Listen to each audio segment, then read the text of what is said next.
Guys, welcome back to my mini vlog. তো আজকে ভিডিওটা একটু আপডেট দিতে একটু লেট হচ্ছে, কারণ আমি একটু আগে দক্ষিণেশ্বর থেকে বাড়ি ফিরলাম।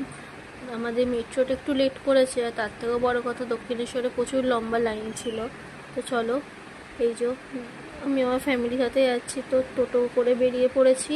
প্রথমে আমাদের বাড়ির কাছ থেকে টোটো ধরে ডিরেক্ট যাবো হচ্ছে হাওড়া ময়দানে আমরা গেছি, আর মেট্রোটা ওপেন হয়েছে দেখো। তো আমরা টিকিট কাটিয়ে এখন টিকিটটা কেটে নিয়ে চলে এসেছি এবার মেট্রো দাঁড়িয়ে ছিল। তো মেট্রোটা এখন অনেকটাই ফাঁকা, আবার ভিড় হবে এতে এসপ্ল্যানেডে আমরা নেবেও পড়বো। তো দেখো,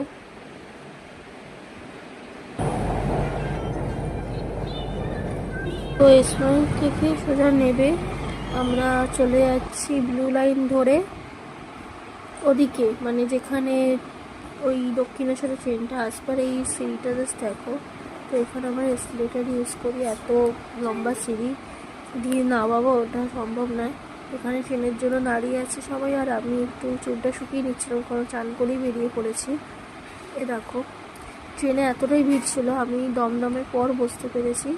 তো এটা তখনই ভিডিও শ্যুটটা করে নিয়েছি আমি একটু হালকা। তো এখান থেকে নেবে আমরা স্কাই ওয়াক দিয়ে এখন চলে যাচ্ছি সোজা দক্ষিণেশ্বরের মায়ের মন্দিরের সামনে। তো দেখো, এত ভিড় হয়েছে আজকে। তো পুজো দিয়ে আমরা বেরিয়ে এসেছি, আমি তো কোনো ডালা কিনিনি, তো শুধু মায়ের দর্শন করতে গেছিলাম আজকে। আর আজকে আজকে খুব ভালো দিনও ছিল, আজকে ভূত চতুর্দশী ছিল, বাট অত লাইন দেওয়ার এমনিতে আমার মাইগ্রেন আছে, তো আমি বেশি রোদের মধ্যে লাইন দিয়ে দাঁড়িয়ে পুজো দিতেও পারতাম না। তো এখান থেকে বেরিয়ে একটু আমরা কচুরি আর আলুর তরকারি খেলাম, খেয়ে ওইখান থেকে আবার স্কাই ওয়াক দিয়ে হেঁটে হেঁটে এসে আমার দেখো কপালের টিপটাই মুছে গেছে, এত গরম। ওইখান থেকে আবার মেট্রো ধরে আমরা চলে যাচ্ছি হাওড়া ময়দানের দিকে, মানে আগে নামবো এসপ্ল্যানেড থেকে নেমে পড়েছি। তো এবার এখান থেকে গ্রিন লাইন ধরে চলে যাব হাওড়া ময়দান। এবার ট্রেনটা আনফর্চুনেটলি ভিড় ছিল, তো আমি ভিডিও শ্যুটটা করতে পারিনি। হাওড়া ময়দান থেকে টোটো করে আমরা ডিরেক্ট যাই বাড়ি।